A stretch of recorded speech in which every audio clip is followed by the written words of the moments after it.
Dental implant দন্ত প্রতিস্থাপনের একটি লেটেস্ট পদ্ধতি। আমরা জানি যে কোনো দাঁত যদি না থাকে এক জায়গায়, এটা কয়েকভাবে প্রতিস্থাপন করা যায়। একটা হচ্ছে ডেঞ্চার, যেটা আলাদা দাঁত বা আলগা দাঁত আমরা বলতে পারি। আরেকটা হচ্ছে ব্রিজ করার মাধ্যমে আমরা করতে পারি।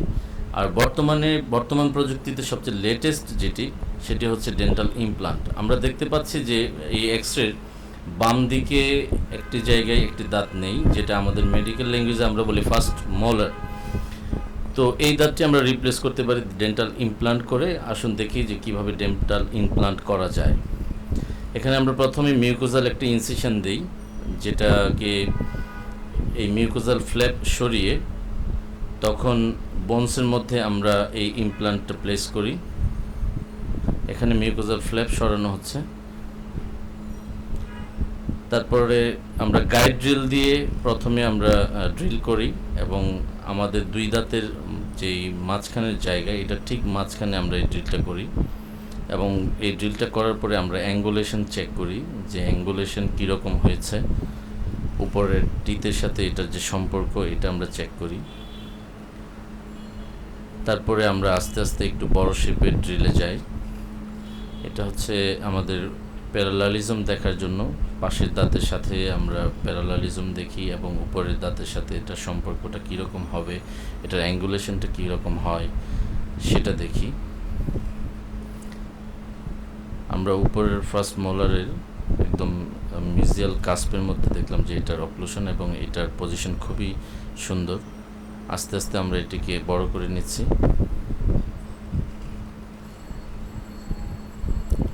এবং আস্তে আস্তে আমরা পরবর্তীতে ড্রিলে যাই। এখানে যে ইমপ্লান্টটা প্লেস করা হবে এটা হচ্ছে 6 মিলিমিটার ডায়ামিটার। সো আমরা সেই পরিমাণ আমরা ড্রিল করে নিই। ড্রিলের সাথে অবশ্যই প্রপার ইরিগেশন থাকতে হয়, প্রপার কুলিং অ্যারেঞ্জমেন্ট থাকতে হয়, কারণ বোন অতিরিক্ত ইয়েতে গরম হয়ে যায় এবং নেক্রোসিস হয়ে যায়। এখানে আমরা ডেপথ মাপলাম যে কতটুকু ডেপথ পর্যন্ত যাওয়া হচ্ছে। সম্ভবত এই ইমপ্লান্টটা এখানে 11 মিলিমিটার এবং আমরা সেই পর্যন্ত ড্রিল করব এবং আপনারা দেখতে পাচ্ছেন যে ইমপ্লান্ট এখন আস্তে আস্তে প্লেস করা হচ্ছে, যেটি মাইক্রোমোটরের মাধ্যমে আস্তে আস্তে এটা প্লেস করা হচ্ছে, যেটার আরপিএম হচ্ছে 50 এবং এক পর্যায়ে যখন এটি এই অবস্থায় টাইট হয়ে যাবে তখন আমরা রেঞ্চের মাধ্যমে আস্তে আস্তে এটাকে টাইট করব।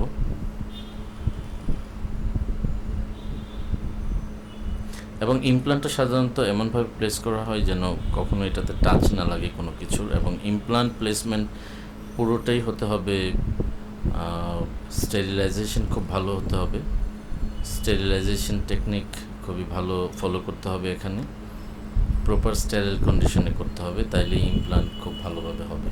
আস্তে আস্তে ইমপ্লান্টটা চলে যাচ্ছে।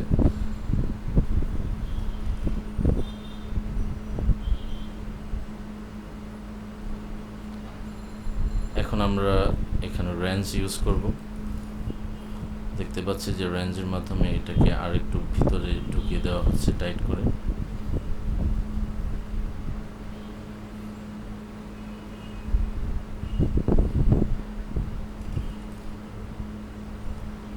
সো এই ইমপ্লান্টের মাধ্যমে আমরা যদি দাঁত প্রতিস্থাপন করতে পারি, সেটার সবচেয়ে বড় সুবিধা হচ্ছে যে আমরা পাশের দাঁতকে কোনো কিছু ট্রিটমেন্ট করতে হয় না, রুট ক্যানাল করতে হয় না, পাশের দাঁতকে কেটে ছোটও করা লাগে না এবং পাশের দাঁতের উপর এটা নির্ভরশীল নয়।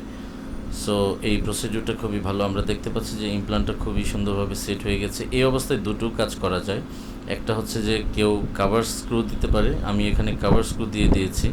আবার অনেকে হিলিং অ্যাবাটমেন্ট দিতে পারে, দিয়ে আমরা মিউকোজাটাকে আবার পূর্বের জায়গায় স্টিচ করে দিই এবং স্টিচ করার পর আমরা 3 to 6 মান্থস পরে আবার এই ইমপ্লান্টে আমরা দাঁত লাগাইতে পারি। আমরা এর মধ্যে কয়েকটা এক্সরে করে দেখে নিই যে এটা ওসি ইন্টিগ্রেশন হয়েছে কিনা। যদি ওসি ইন্টিগ্রেশন হয়ে যায় তখন আমরা ওইখানে দাঁত লাগিয়ে নিতে পারি। আমরা মিউকোজাটাকে পূর্বের অবস্থায় স্টিচ করে দিচ্ছি। ইউজুয়ালি 5 থেকে 7 দিন পরে এই স্টিচ রিমুভ করা যাবে।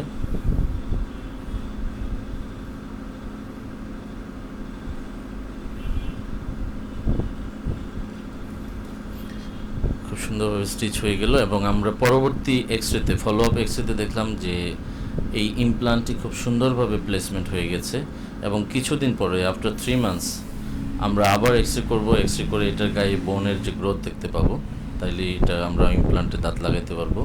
তো এই ভিডিওটা দেখার জন্য সবাইকে ধন্যবাদ এবং শেয়ার করার জন্য সবাইকে অনেক ধন্যবাদ।